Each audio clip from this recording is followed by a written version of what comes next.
Raymond at Paas, ayan, iba talaga ang Bongo, iba ang malasakit nito. Yes, ha? Lakay. Dahil eto na nga, si Senator Bongo nagpasalamat sa suportang ibinigay sa kanya sa katatapos lang na halalan. Bagamat hindi pa naipoproklama, si Senator Gopo ay nangunguna sa bilangan. Consistent. Yes. RH28, Raymond Paas sa detalye. Raymond?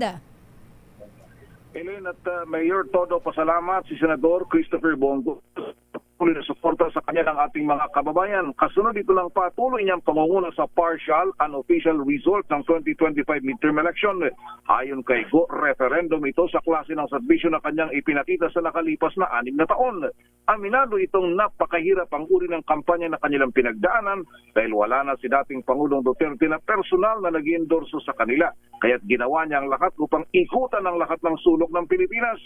Malinaw umuno ang gusto ng ating mga kababayan na ayaw nila ng gulo, kaya siya ay sinuportahan. Bagamat malungkot ito sa iba pang kasamahan sa Duterte. Nagpasalamat din ito sa suporta ng iba't ibang grupo gaya ng Iglesia ni Cristo at ang patuloy na suporta ni dating Pangulong Duterte kahit na ito ay nasa The Hague, Netherlands na. Kasabay ng pangako na tuloy lamang ang kanyang trabaho upang mailapit sa tao ang serbisyo ng gobyerno. Kasama niyang namamayagpag ngayon sa partial unofficial result si Senador Ronald Pato de la Rosa. Ito si RH20. Raymond that pass para sa DZAP, Mayor. Pero malungkot pa rin daw si Senator Bongo kahit na number 1 siya, ha? Ayan, alam mo kung bakit? Hindi daw niya nahatak si Ipe. Ayan. Oo nga, medyo. Lagi pa naman sila magkasama. Pangilan si Ipe? Ganun talaga, Mayor. Kung nalungkot siya, may si Senator Jinggoy nalulungkot din. Dahil, bakit? Si Senator Bongo.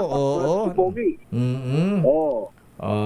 Wala si Senator Bong Revilla sa top 12. So, mali mo, magkaroon ng agimat. Ayan.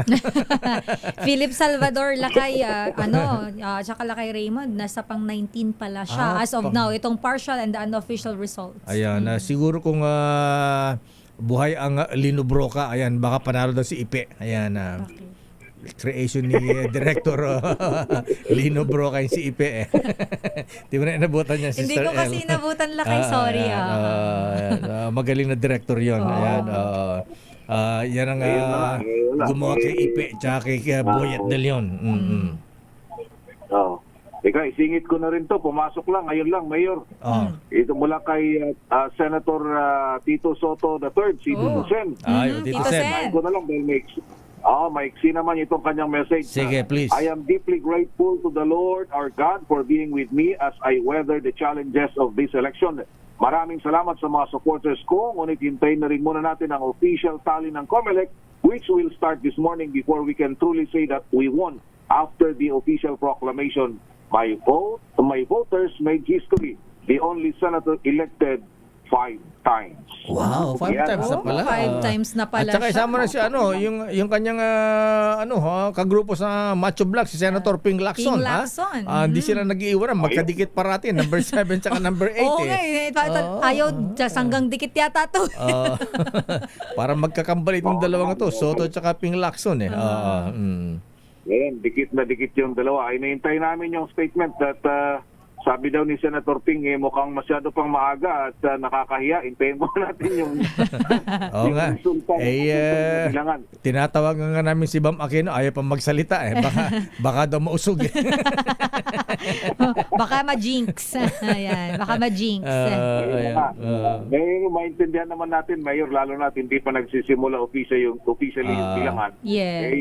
Kaya siyempre, itong mga iba medyo maingat din. Pero ito, in fairness, dito kay Senator dating Senate President Tito Sen ay ito nagpasalamat na rin sa kanyang mga supporters dahil mukhang sa awa ng Diyos kasama na siya doon sa top 12 at history in the making ika nga dahil the only senator to be elected Five times. Oh, yes. Senator Tito Sen, ha? Ayan, ang mga members natin, ayan, mga officers ng Grand Lodge of the Philippines, ha? Ayan, buwabati rin sa'yo. Ayan, si Most Merciful Raul Canon, ayan, si Grandmaster, Deputy Grandmaster Bob Moran, ayan, at General Ruel Rivera, ayan, mga brethren sa Freemasonry. Congratulations daw. Okay? Yeah. Alright, so yan muna ang makaganapan na in the meantime dito sa Senado. Mag-antay kami dito na kung sino yung mga papasok dito at makakuha na naman ng ibang mga statement hinggil dito sa resulta ng katatapos na halalan. Ito si Arway. Teka, Raymond, si Principal, malungkot si Principal. Oo. Mukhang hindi na, malabo na yata Buti na yung lang pasok si Camille. Oo, si Camille. Yung kay noon pa man, Mayor, naririnig na namin yung kwentong ganun na yung talagang meron ng mga umuusbong na mga bagong leader dyan sa Las Piñas. Kaya yun, na-confirm lang dito sa mga sunod-sunod resulta na ito ng election. Sabi yata ng pamangkin niya, Auntie, ayan, pahinga ka na. Ano ka na? Mag-chill-chill ka na lang. The young ones ka na. Enjoyin mo na lang yung ano. Pamangkin pala yung kanyang tumalo sa kanya. Anyway, okay. Maraming salamat, Raymond. Mula sa Senado, ito si R.H. Quante, Raymond Advance para sa DZRH, una sa Pilipinas, una sa Pilipino. Daming bayan. Maraming salamat, Raymond.